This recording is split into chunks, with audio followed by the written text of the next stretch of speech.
Zach Joyner is the co-founder and executive producer of Spidey Dude Radio Network and the co-founder of SpideyDude.com. He also hosts the Spidey Dude Experience on YouTube, as well as Make My Mayday with Kelly McDaniel, as well as the Patreon first show Books of X.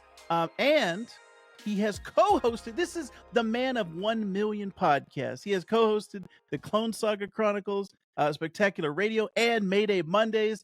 Zach Joyner is a Spider-Man expert, and I would like to welcome you, Zach. Thank you very much for joining me here today, sir. Thank you for having me. Man of many hats, and we have now shows within shows on Spidey Dude Experience. We have kind of different segments now, and thanks to all the great stuff that we've got coming out this year. And so it's been a wild ride. 2024 has been one of our best years already, and we're not even a third of the way through. So it's been a wonderful, wonderful year so far. So, and later on this year, we'll be celebrating the 15th anniversary of Clone Saga Chronicles. Oh, wow. And then the 10th anniversary of when we started Spectacular Radio too. So we're gonna have some fun with those two shows and go from there. So I'm looking forward to it. There's a lot of shows, man. We're doing a lot of content right now. So, which is good. When do you have time to eat? When do you have time to sleep, sir? I get some sleep. So, right now I'm doing a lot of freelance work and I'm doing a lot of Uber and stuff like that. So that helps, but it's also feast or famine. So it becomes, but it just requires a ton of planning. You got to plan it out. I've got a pretty good group that I can do the shows with. I can sit there and say, hey, who's in for this? And I have a big enough bench now that I can, slot people in. We just added a new co-host with our Ultimate podcasts named Ashley, and she's kind of coming in and getting to read that from the first time, and getting to come in on the ground floor on a book like that for her. She's knowledgeable, but she's more of a DC person that likes Marvel, particularly has an affinity for like Black Cat. And so, I was like, hey, you don't have to know all the history with all the other stuff. Here, this is something that's completely new and completely fresh. And so that's been a lot of fun to hear her thoughts and get that kind of normie perspective, air quotes, on that. But so it's been a lot of fun. We're constantly trying to grow, and luckily things like Books of X are once a month. Make My Maydays right now, or Make My Maydays. Make My Mayday is only once a month right now, just because of our schedule. So that also helps. And on that show, we've done all the printed appearances of like on the page of Mayday. So the only stuff that we've not covered is literally the two most recent, the A-Next 2-parter that was on Marvel Unlimited, and then there was a 4-parter of Mayday and Benji on Marvel Unlimited. So, which that actually, as of last week, March 7th, when this is recording, that is now available for everybody. So it's not just Marvel Unlimited subscribers. You can go read those Infinity comics on Marvel Unlimited. So that makes it even better. That's a great way to bring people in, and then of course hopefully get them to subscribe to the Marvel Comics Unlimited, because that really is it's $60 a year if you do the annual, but you're getting 30,000 comics in your hand. Oh yeah, that's been one of the best values. Yeah. And if you don't want to go to the comic shop, you can wait a couple of months, and the new issues are going to be in there. It's not like you're having to wait 6 months like before. It used to be 6 months. Now it's 3. Oh man. And so you're not so far behind that you're not, lost, so to speak. Right. And they're actually publishing more day and date stuff. I mean, I think the Blood Hunt stuff, they just published the Prelude issue. They did it on Marvel Unlimited, and they did it on the same day as it hitting comic stores, so you can read it in both places. And so it'll be interesting now that Comixology has essentially been murdered by Amazon. Thanks, Jeff. I'm still salty about that. I was salty about it when it was announced, and I knew it was going to be bad. Comics are not designed for the Kindle, and you had a platform that was designed for comics, and you Right. just killed it because you wanted to you wanted to streamline things, and it doesn't work. It's anti-consumer in my opinion. Because Comixology was so easy. You just download it, Yeah. and then if you can buy everything digitally and go from there. So, but the topic of, I guess, today's episode is just the state of Spidey, right? Yes. So Basically, 2024, like you already said, has been a great year for Mhm. Spider-Man. And I said, who better than Zach Joyner, the Spider-Man expert, to talk to about Spider-Man? There are two fantastic titles right now. Now, Yes. there's a lot of overall titles, but Ultimate Spider-Man and Spectacular Spider-Man Mhm. are, I would say, my two favorite books that are coming out right now from Marvel, Spider-Man or otherwise. Those Yeah. are my two favorite books. And you had an interview with Greg Wiseman on your channel, and that was fantastic. Thank I you. really liked getting an insight into his world, and then just kind of the dynamic between Peter and Miles, which has been there in the Mhm. video games, but Yes. it hasn't necessarily been there in the comics. So Greg talked about that, and I wanted to get your specific take. You also had a written review on I your did. website. I did. I just wanted to get your thoughts in general on Spectacular Spider-Man so far. Well, I'll bring the props out because I got the books hanging hanging Oh, right here. There you go. nice. I got the Todd Knock cover, and I got the Oh, foil cover, which was the nice. Marquez cover, and both of them Nice. are great. It's an excellent book. They did a good job. He did a good job of establishing the premise of the series very quickly. Also, putting a supporting cast in there that's devoted Yeah. in the series, allowing him to kind of play. He's not having to deal with stuff with that's going on with Amazing. He's allowed to, in a very similar way to what they did with Dan Slott last year, and Yes. 2022 and Yes. 2023 with Spider Boy and Superior. They're allowing them to play and do Hmm. their own thing, and let Yeah. Amazing be amazing, and let these kind of breathe. And so by doing that, it was refreshing for me to see a supporting cast in a Spider-Man book, because we really haven't had a Yes. supporting cast in Amazing since the middle of the Spencer run. Because even at the Yeah. end of Spencer's run, it was very focused on MJ and Peter and the kindred stuff. And so by kind of pushing off that supporting cast, it's been all Spider-Man all the time, especially with the recent Gang War storyline that just wrapped up. And so, it'll be interesting to see, because we're getting a couple of issues with Aunt Anna and MJ and kind of tying up that loose end that started in the X-Men books. So if you weren't reading X-Men, you were very confused.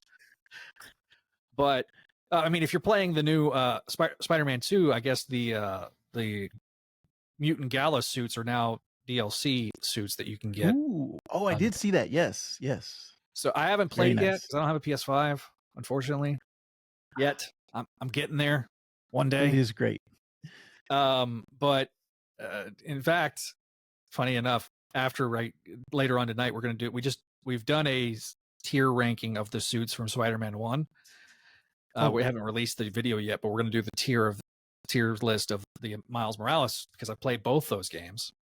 And so, Nice. and then we'll do, whenever I play Spider-Man 2, we'll do a tier suit for that. But oh man, I can't wait to see that, because there's like 4 times as many suits in that one. They went crazy on that one. Yeah, but then they took away suits, is what was my frustration. Was there were some suits that I was like, I wish they would have carried those over, because there's some really great suits in the first game.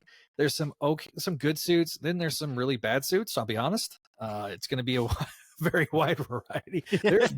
There's one suit though that Neil, because I let Neil kind of take the reins. He's my producer, and he co-host of Books of X, and he's also a co-host on Spidey Experience. And so I let him kind of, take the reins on it a little bit, and I was there to be supportive.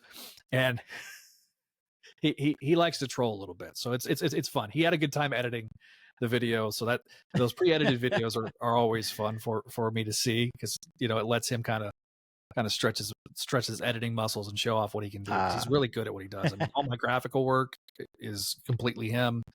Oh, nice. He's really created a design language for the Spidey Dude experience and Spidey Dude Network, and it really just ties everything together. And we tried to create an identity for the website in this era, because we just celebrated last year our 25th anniversary of the website, Man. and so it's like we want to kind of create our like, this is a different era starting in 2020 when we relaunched and redid all these other shows and added all these other shows to the network, and let them kind of breathe on their own and give them a clear identity that was kind of streamlined. So, but yeah, no, I think we are eating good, and with Ultimate Spider-Man in particular. So I'll get to Ultimate Spider-Man in a minute. Let's go to let me finish my thoughts on Ultimate Spider-Man or Spectacular Spider-Man. Yes. I think he did a great job. When you listen to the interview, I think it makes a lot of sense.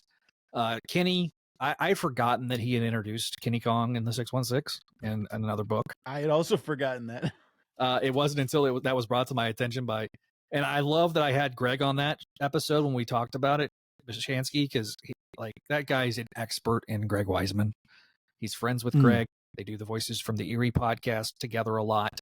In fact, they're going to be at Convergence this year. They're doing the 30th anniversary of Gargoyles up in Minneapolis, July 4th weekend. So they're going to actually do an episode live of the show, and then they're going to help with some of the panels, and then I'm going to try to be up there, but I got to figure out some financial stuff first and get it in the budget to where we can go and be up there. But yeah, no, it's a really, they're going to do a Spectacular Spider-Man panel and a panel for the animated series as well. So it's going to be a big celebration of what Greg does, and Greg's got a lot of stuff cooking at the same time. So it's going to be like those Gathering of the Gargoyles cons that they used to do, where they'll have like a radio play, and if it's anything like the last couple that he did, it'll be a crossover of Young Justice, Spectacular Spider-Man, and Gargoyles. So everything that Greg has personally worked on, it's going to be like an amalgamation of all that. So it's like combining of all the streams. So those are a lot of fun. If I get to go up there, then I'll try to record it with, because I got the equipment now, and so we'll try to make sure that we get the audio and video up. So that'll be a lot of fun. I love this book. I'm looking forward to it. I was there's been some criticisms, and I do want to address those a little bit. Some people in the first issue were put off by like the scene transitions and how it kind of cuts back from scene to scene in the issue. I personally didn't dislike it because I've read his Gargoyles. It's very similar to his Gargoyles books, especially the ones from Dynamite. So I'm like, it's building to something. I'm giving Greg the benefit of the doubt. This is some of the best stuff that I feel like that Ramos has done in a long time. Oh yeah. I've affectionately coined a term called Deadline Ramos and then regular Ramos. When Ramos is on the tight deadline, that poor man is just drawing like his arm's about to fall off, and sometimes you can tell because it's they're just trying to get the pages out the door. I remember 2011 it was Spider Island. Yeah, it was a Spider Island story. Yes. Right. That man was literally at San Diego Comic-Con doing panels, doing Artist Alley. And he was also working on pages and trying to get pages submitted for Spider Island. Dang. In the middle of that story. Dude, that poor man, I don't know how he slept during that period of time. I mean, that poor dude. Yeah. And so when you look at the artwork like in this versus there's a very clear difference between it. And it's not that it's terrible artwork. It's not terrible artwork at all. It's just there's a feeling of it being rushed. There's also a kinetic energy to it. So there's that people like that people do like. And I feel like that you kind of get that balance here with these two. Considering how long he's been doing Spider-Man, I think people tend to forget this guy's been doing Spider-Man on and off for 20 years. He started in 2003 on Spider-Man, and it's been now 20 years. It's hard to believe for you and me. That is crazy. But it's been that long. And so, he's one of the definitive spider artists of this century. And so to get him on there, and then to bring Greg in, I thought was a stroke of genius. The only thing I would have wanted is the logo from the cartoon to be adapted. Ooh, I actually made that one would and be I sent it to Greg. I was like, "Here you go. Here's this." nice. Because I was That like, would have been perfect. I have the font because I'd used Ooh-wee. it for Spectacular Radio's graphics. Is how I got the Oh, font. So nice. I had to pay like $50 for it, but I was like, fine, comics. Oh yeah.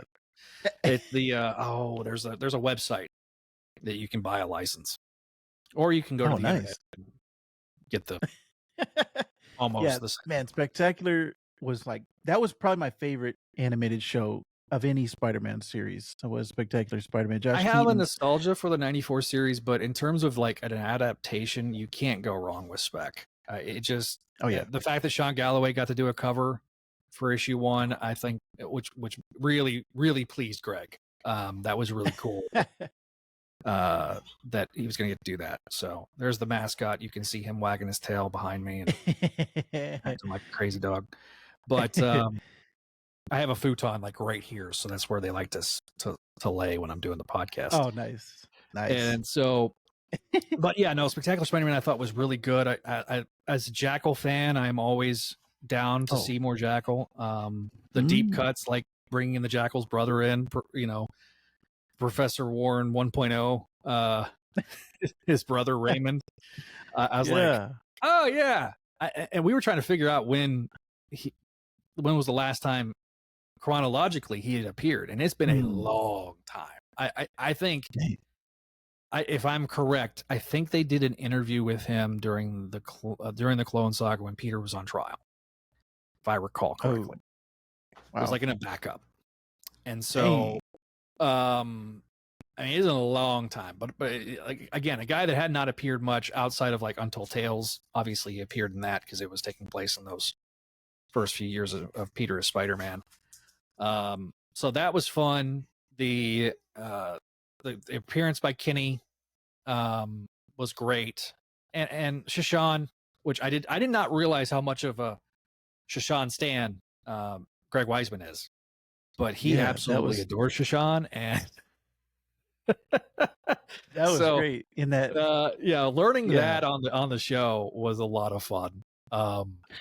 My buddy Josh Bertoni, who is a co-host of See It Clone Saga Chronicles, he's actually going to be doing a podcast with Greg talking about the book. Nice. Coming out on a consistent basis. I don't know when it's going to be published or where, but I'll let you I'll let you know whenever that happens. Okay. But perfect. But to jump to Ultimate Spider-Man, Hickman and Checchetto, I knew Hickman's a good writer. Everything I've read of Hickman's I've liked. I mean, we're in the middle of the early days of Krakoa on Books of X, so it's all, Jonathan Hickman and doing all the lore and all that fun stuff. So, like, I had confidence that Hickman was going to do well. I love Checchetto.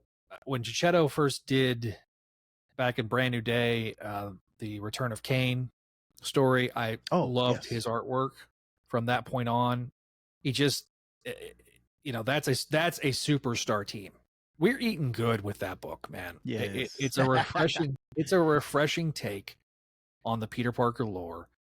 It's funny how they advertise it. Oh, it's a married Peter Parker, and honestly, that is like the fifth subplot of the book. Like, honestly, MJ's not been in this book for the first 2 issues very much, other than like a couple of pages, and so it'll be interesting to see how their relationship evolves in there. But like, it just feels right for me as a big giant Mary Jane fan. Like, I'm like, all right, this feels correct. It's just a good book. It's a good book that you can give to somebody that's familiar with Spider-Man, but doesn't understand, like, doesn't have to sit there and be like, you don't have to sit there and spend 30 minutes explaining. It's all there in the book. It's like, you give them the 2 books, you give it to somebody, they can read it, they can enjoy it, and be like, oh, okay, that's cool. That's a good book. Yeah.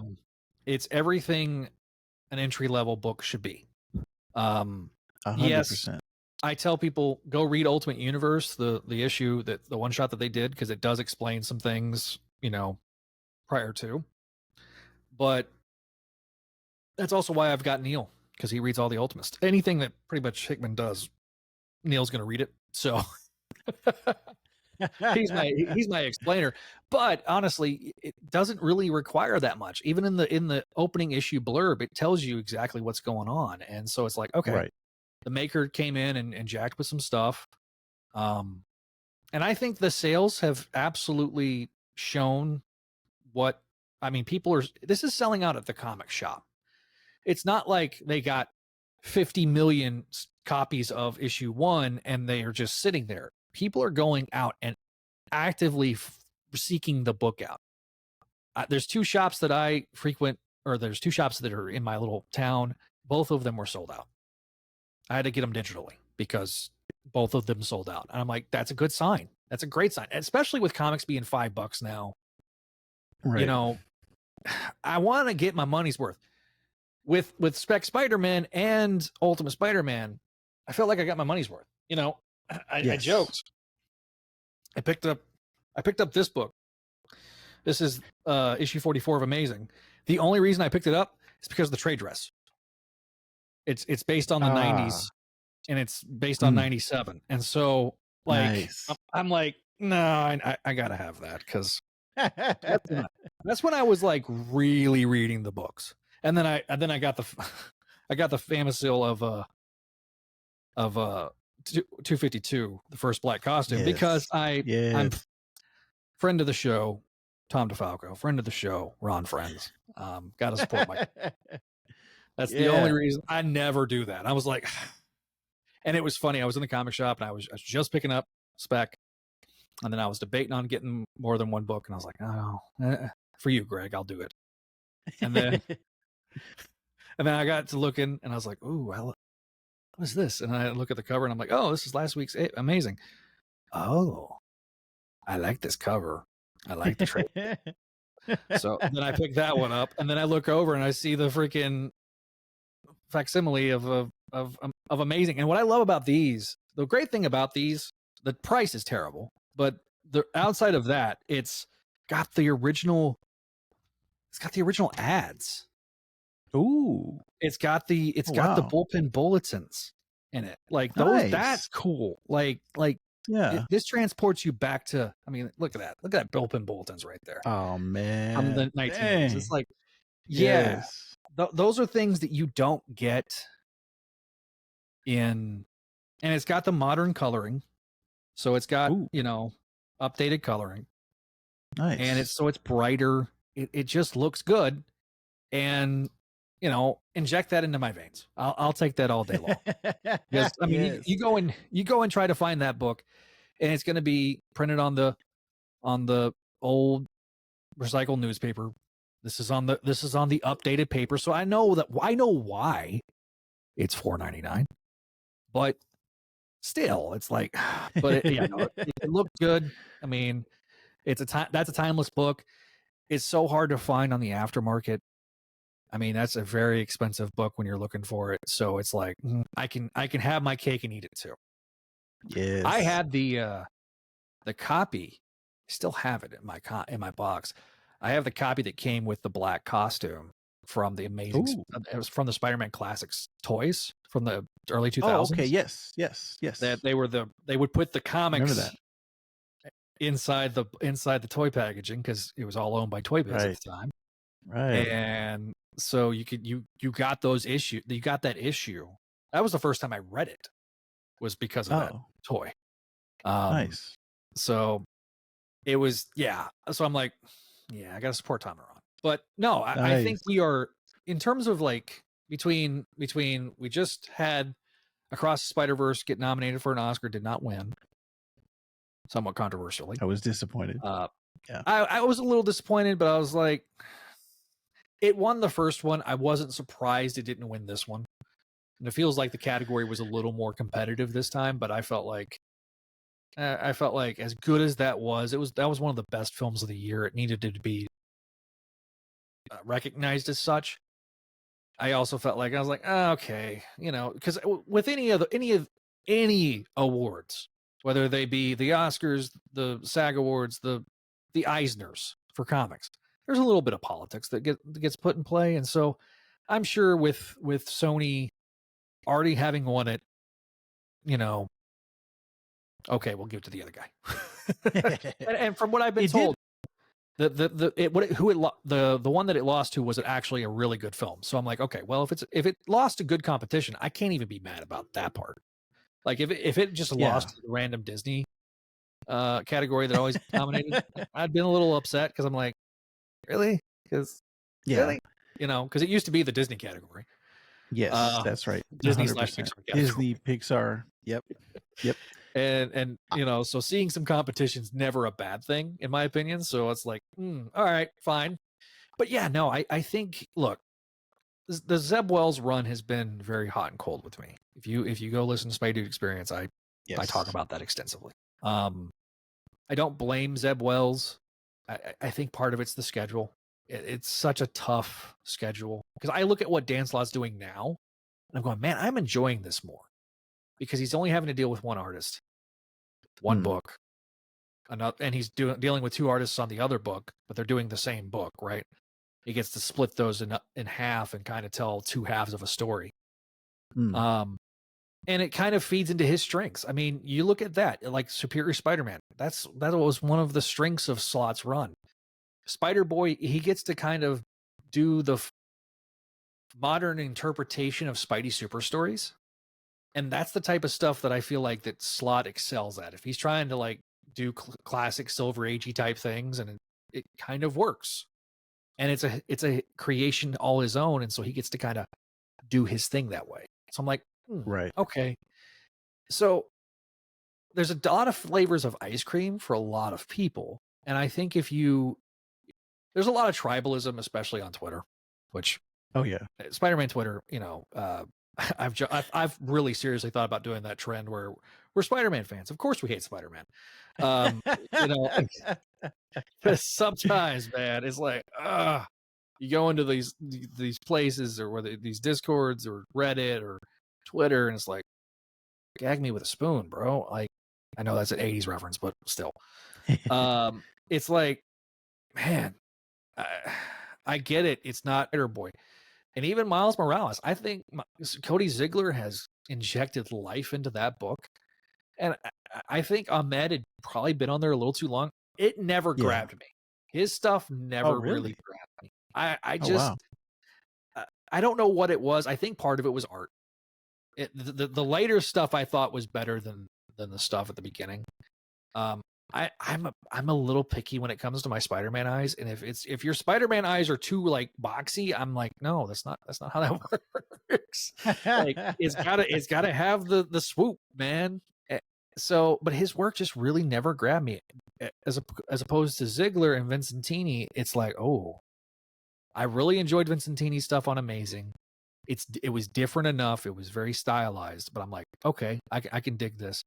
And I think Ziegler and him work really well together, and it's been very interesting. And some of that has been built off of what Ahmed started. So I got to give Ahmed his props. But I mean, they're about to celebrate the 300th issue of Miles, and I think that's awesome. Dang.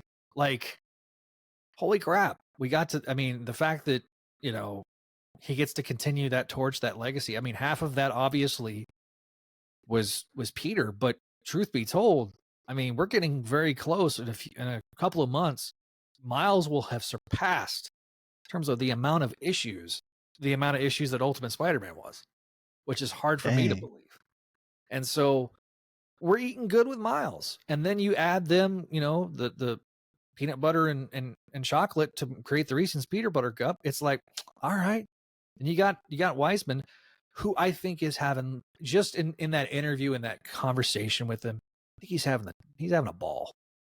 Oh, just getting to getting to work with Nick and Humberto, and getting to work on Spider-Man. He's always been such a giant fan. And when we were doing Spec Radio, you could always tell. And the fact that the origins of that whole thing of us doing every episode with him, it was just supposed to be one single interview. And it was before we even recorded the first interview with him. He goes, I'll talk about every episode. I never got to do a DVD style commentary. This is basically the next best thing. And so that's how we ended up getting him every episode. That's also why it took so long for us to record, because his commitments with Young Justice took a lot of Hmm. time. And then Yeah. he was also writing novels. He wrote 2 novels during that period. Oh wow. Reign of the Ghosts and Spirits of Ash and Foam. And he was doing this young adult novel that he always wanted to do. And then he was also writing stuff for Blizzard and Oh wow. what's it called? World of Warcraft. He was doing Oh. tie-ins for that. And so, you know, he had other projects he was doing. But whenever we got done with Spec Radio, I was like, we're going to have to do a Gargoyles thing. You know that, right? And Bishansky at that point was so confident because of his time on Spec Radio that he was like, yeah, I can get Jen and me and we can do that. And then that was kind of the same thing. They weren't expecting to have Greg on all the episodes. And Greg's like, oh, no. This is my opportunity. And so it's become, you know, that definitive Gargoyles podcast where you get that behind the scenes. I mean, they got to interview Jonathan Frakes as a kid that grew up obsessed with Next Generation. Pinch me. They actually had, you did the intro of Xanatos buying Spidey Dude Radio Network and SpideyDude.com. Oh wow. I was like, chef's kiss good. Also, one of these days we're going to have the discussion about, we've kind of alluded to it. There was a time like that whole recording was kind of jacked up because he was late to the recording because he was dealing with Jiffy Lube. And I could just in my brain, I'm imagining Commander Riker looking at them going, you're messing up my vehicle.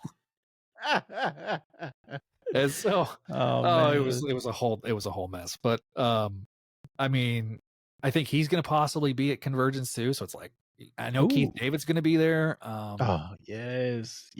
So the voice of Goliath and Tombstone. Yes. And again, like there's elements to Zeb Wells. Speaking of Tombstone, Zeb Wells bringing Tombstone as the crime boss of Manhattan. Like that's a cool concept. I hope they do something with it. But I also want a little more Spider-Man in my Spider-Man book. I happened to read all the tie-ins to this because I was like, I'm going to do an experiment. I want to see how this would read in a omnibus. And I think it will read better in an omnibus. But if you were just reading Amazing, you're going, I don't have enough Spider-Man in my Spider-Man book. Yeah. And so, yeah, I mean, we look at where we're at. We've got the Web of Spider-Man one shot that comes out next month. It's going to kind of set things up for the back half of the year. They're kind of doing some stuff with the Chasm. They're doing a 2-parter with Chasm. We're getting closer to issue 50, which is going to be the Green Goblin versus Peter, which has been the long bubbling thing for a long time. Wow. Okay, you know, it feels like we are getting on the phase 3 is the final phase of his run. I say phase 3. That's the terminology that they used in the most recent letters pages, that this was the end of phase 2. We're getting into phase 3. And, you know, 56 will be technically, I think, 950. I could see him departing and we getting a new writer. A lot of people are just saying, why don't we just bring Jonathan Hickman? And I'm like, I don't know if Hickman and Checchetto, number one, I think they like being able to do their own thing independent of the Spider Office, because I think that the pressure is so enormous on that book. Oh yeah. That you're going to have a hard time finding people that are going to want to do that. I mean, it was nice for Dan Slott because I don't think people wanted to deal with the schedule. You know, publishing that thing, doing 24 issues a year plus one shots and stuff like that, like 20 to 26 issues a year. That's almost, you know, that's a lot of comics, you know. Yeah. Not, you know, especially when you're doing full scripts. If you were still doing Marvel method, I think which is what kind of Slott had to do. You know, if you're not well versed in that, that's an entirely different thought process where you're just coming up with plots, getting the artwork back, and then scripting. They're kind of not even doing that. It's more kind of a hybrid where they're doing quasi full scripts and then, you know, I know they made fun of Dan and the 616 documentary on Disney Plus. which was very much tongue in cheek. We don't take that as like gospel, like because Dan's in on the joke, guys. like, like, do you really think that Dan would have signed off on them basically mocking him throughout that entire thing for his? I mean, look, they honestly, for as late as he was, they still got the books out on time. Like, very rarely did they miss a ship date. So, you know, and part of that was also because they would bring in Gage, Christos Gage, guy that wrote the first Spider-Man game. You know, that helped enormous. And again, talking about the Marvel method, Dan's doing the plot, Christos Gage was doing the scripts. So you know, he's scripting over Dan's plot. Okay, well, fine. Some guys can work that way. Infamously, JMD Mateus. Talk about eating good. We can talk about that too. JMD Mateus and Keith Giffen, the late great Keith Giffen, you know, they worked well together as a writing team. Some guys can do that. But yeah, getting to JMD, we did the interview with him. Yeah. Because of the Shadow of the Green Goblin miniseries. That, man, I saw the preview pages, I think it was last week, that they were released, and it looks gorgeous. Just looks gorgeous. Going to take place in the early days of Spider-Man. Going to get to kind of explore the relationship between Gwen and Harry, which is something that really has been largely unexplored. They had that Gwen Stacy miniseries during the pandemic that Todd knocked through, and I think they finally did like an oversized annual, which was like triple-sized thing, where they basically did the final 3 because it was supposed to be a 4-issue miniseries. It was only ends up being 2 because of the pandemic and everything like that.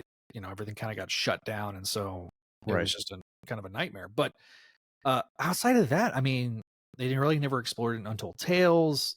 There's been some backup stories over the years that have maybe explored it, but you know, Mateus really wants to. And then you got Danny Kazam, he's the assistant editor. Series. Him and I had a random interaction over the years. He used to be a member of the Spider-Man crawl space message board. And eventually became, you know, an editor at Marvel. And so, and the only reason I knew that is because the day that John Romita Sr. died, he was talking about John Romita Jr. and how gracious he was, and how, you know, that he got that from his dad. And so, and how sad he was for John Jr. to lose his dad the way he did. But I mean, 92 was he lived a long and full life. You know, you can't. Oh yeah. You know, I mean, now, and it's funny, talk about going back to the Spectacular Spider-Man, you know, Wiseman always made sure to credit Stan Lee, Steve Ditko, and John Romita. That he always made sure to credit John Romita, because without John Romita, I don't know if Spider-Man gets to the mainstream the way he does.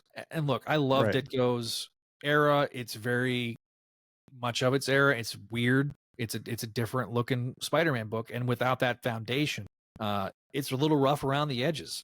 And, you know, we were talking about this before we went live.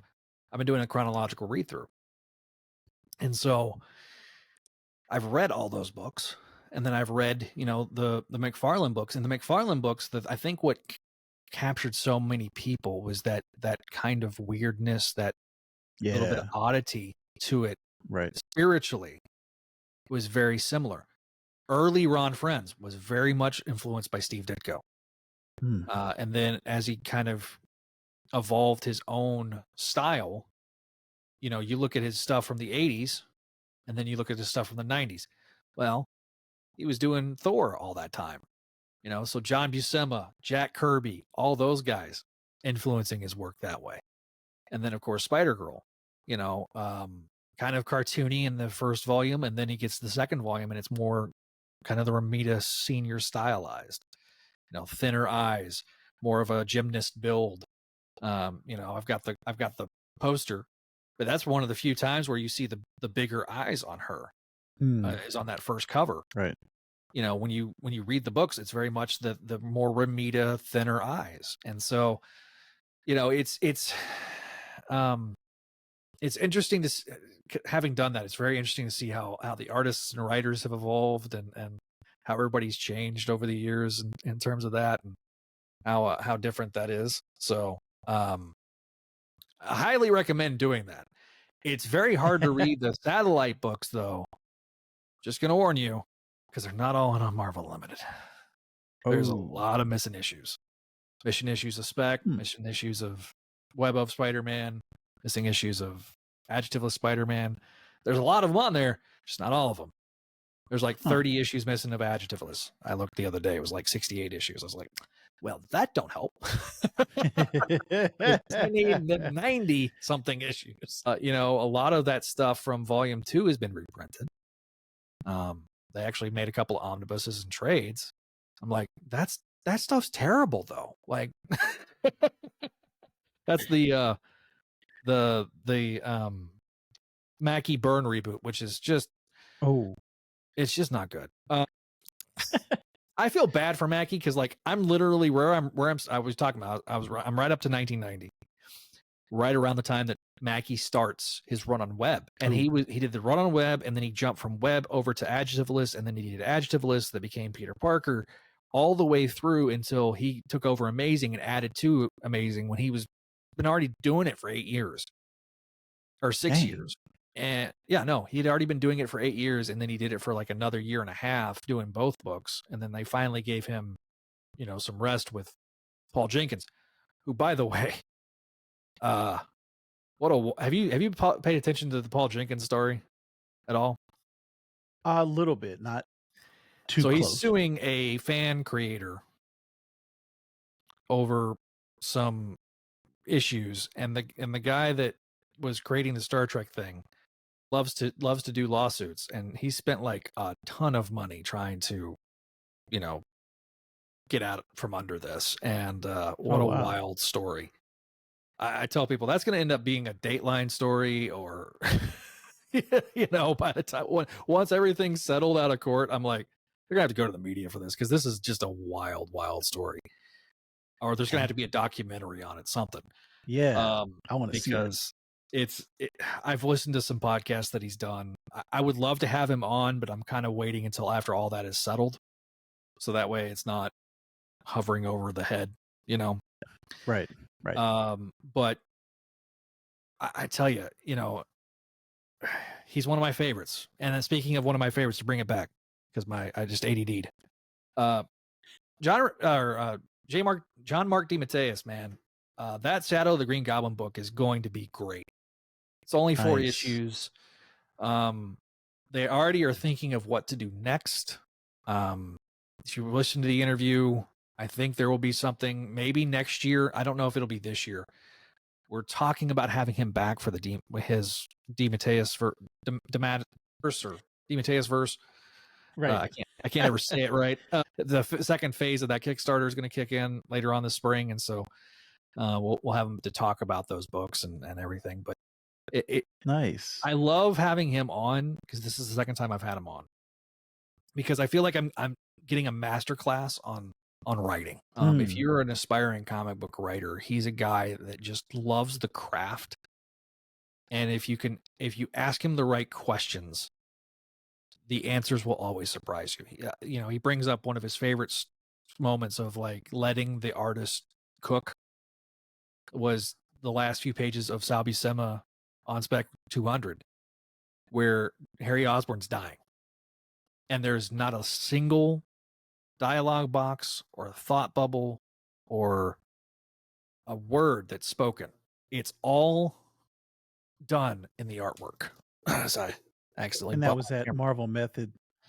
Yeah. That was definitely during the Marvel Method era, and he just let Sal Buscema cook, and Sal Buscema's such a underrated artist that did so much. I am so out of frame. Sorry.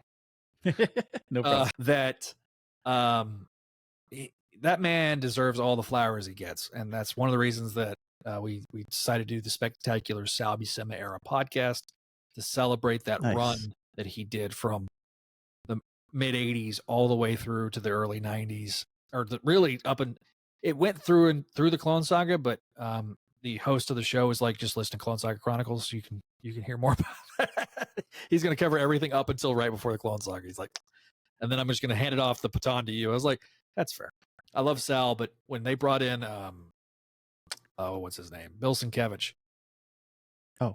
It became the Bill Sienkiewicz show co-starring Sal Buscema. And it looked more like Sienkiewicz. I never felt like that was a good fit. And especially when you're reading it in the trades.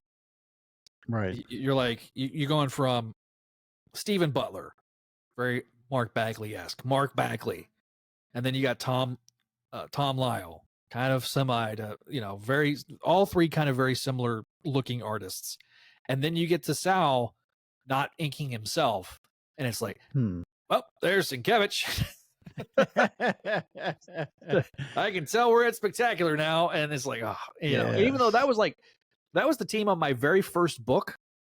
So I have a certain soft spot for that, but it's like, no, having read his stuff like Spectacular 200, it's like, oh, this is so good. And then seeing him ink Ron Friends and doing that, it's like, oh yeah, it's just, him and his brother were so talented, and we lost his brother way too soon. But John Buscema, and so it's just like, man, such good work, such good stuff. And why they haven't reprinted that run into omnibus or trade form, it just boggles my mind. It boggles my mind. But yeah, no, I think we'll get into the later half of the year. But I could see, this is just me spitballing. A lot of people have said issue 60 was going to be around the time that Zeb Wells leaves. We'll see. I tell people, I'm like, everybody thought that Nick Spencer's run was ending with 900. That clearly didn't happen. So he left with 875. So it's like, I just want Wells to be able to say, I told my story, good, bad, or indifferent, and then move forward. I think there was some mistakes that were made in year one, since the time we've talked, that I think the wrapping up of year one, I think, left a bad taste in a lot of people's mouth with the death of Miss Marvel, only for them to resurrect her a week and a half or 2 weeks later. It's like, okay, I understand what you're trying to do. It's just the way you did it. Like, to me, that should have been a story in a Champions book or a story in a Miles Morales book. That would have made a lot more sense. Right. But just doing it in a random issue of Amazing when she's appeared in literally 12 panels, I don't think that works, guys. And, my friend, my co-host Kelly of Make Mine Mayday gets very irate about it. With her perspective of being a longtime female comics fan. I mean, that I respect her opinion on that. It's very, she has a perspective that I very clearly don't. I'm an ugly old dude. So, that's been reading comics. God, it's now we're in year 30 for me. Ooh. I started reading in 94. So towards the tail end of 94, and then, 95. So I'm right around 30 years. It's like, that makes me feel old. That actually wasn't the worst thing that made me feel old. I have a classmate that she had her first child right in high school, or right our senior year in high school. And now that child is old enough to have kids and is having a kid. And I was like, I could be a grandpa. Oh, I'm good. Nope. I am too young to be a grandpa. I'm barely old enough to be a dad. I feel, but yeah. So it's just, I'm in the same boat. I get it, but no, I think if I could tell people right now how the state of Spider-Man, it's simply, we're eating good, guys. We got a lot of good eating. We got, and if you're a Morbius fan, there's going to be a Morbius miniseries later on with Blood Hunt. All 5 of you that went and watched the movie, The only bad thing that we've had, truthfully, like truly awful thing, was Madam Web, and that was, that was what it was. I mean, it's getting made fun of at the Oscars multiple times. I didn't hear the John Mulvaney thing until today. His jokes. Oh, yeah. I heard the Jimmy Kimmel joke, but Mulvaney's was even like more pointed, and I was like, "That's a good joke. Good job, Mulvaney." I feel bad for poor Dakota Johnson and that crew. It was I don't know what happened, whether it was in the editing room that it just got chopped up so bad that they just chopped it up. But if you've watched the trailers and you're going, "Oh, I want to see a bunch of Spider-Women kick ass," pretty much everything that they did in terms of costume is in the trailer, guys. So sorry. Oh man, sorry to burst your bubble. Like, if you want to see Sydney Sweeney running around in a Spider-Woman outfit, I hate to burst your bubble. Man, and I remember watching a video about that too, about like she wanted that scene of her like descending down from hanging upside down, and I'm like, yes, girl, yes. And it's like, oh, that was the only like 3 scenes that they shot with that. Okay. And they spent all that money on those costumes too. And I'm like, yeah, those costumes look great. Like, truthfully, if I had been Kevin Feige, I'd have been like, listen, we need to just, when all the girls are hanging out in the hotel room, she needs to just hand them a spider and let them bite her and let them actively be active in their own in the climax of this movie. And instead it's just bonkers. And Pepsi's poor Pepsi's product placement. It's going, why do we pay so much money for this? My favorite one was when you've seen the movie, right? Unfortunately I have not, but I'm living it through you right now. I'm experiencing this. There's a scene where they are like at this barbecue and they hand Dakota Johnson a Pepsi. And, normally what normal people do is they open and maybe they take a swig. She just is like doing this entire scene, just holding the Pepsi can just for the product placement. And I'm like, why are you doing this, guys? And then there's a big product placement I will not spoil towards the end of the movie that is borderline comical. So no spoilers, but it's comical. Look, if you're waiting until streaming, it'll be like one of those movies where it's so bad it's good. It's going to end up on Disney Plus like Morbius eventually. And then we've got Kraven the Hunter and Venom to look forward to this year. Dang. It's because of the strikes. It's because of the strikes and the pandemic and stuff like that. It screwed everything up. Kraven the Hunter's been done for a while. Have you seen that trailer? Yes, I did see the trailer. Okay. I have one problem. There's one issue. Oh, well, there's multiple issues, but like there's one like big problem for me in every adaptation of Kraven the Hunter. What is the one of the characteristics of that character? He always has the Russian accent. Always give him a Russian accent. And you hire a guy who's already done Eastern European accent in the MCU. So you say, oh no, we screw it. But you give Russell Crowe. Russell Crowe has the Russian accent of guy we've never seen before. I'm like, really? We're gonna Kraven the Hunter is not gonna have a Russian accent. Why? That's crazy. I'm sure we will get. He's got it in the game, like even the video game. He's got that Russian accent in the game. So it's like nobody at Sony thought we should give him a Russian accent. No, okay, all right, cool. We're getting the origin story we never asked for, but that's fine. I mean, I enjoyed DeMatteis' Lost Hunt giving us an origin story that way.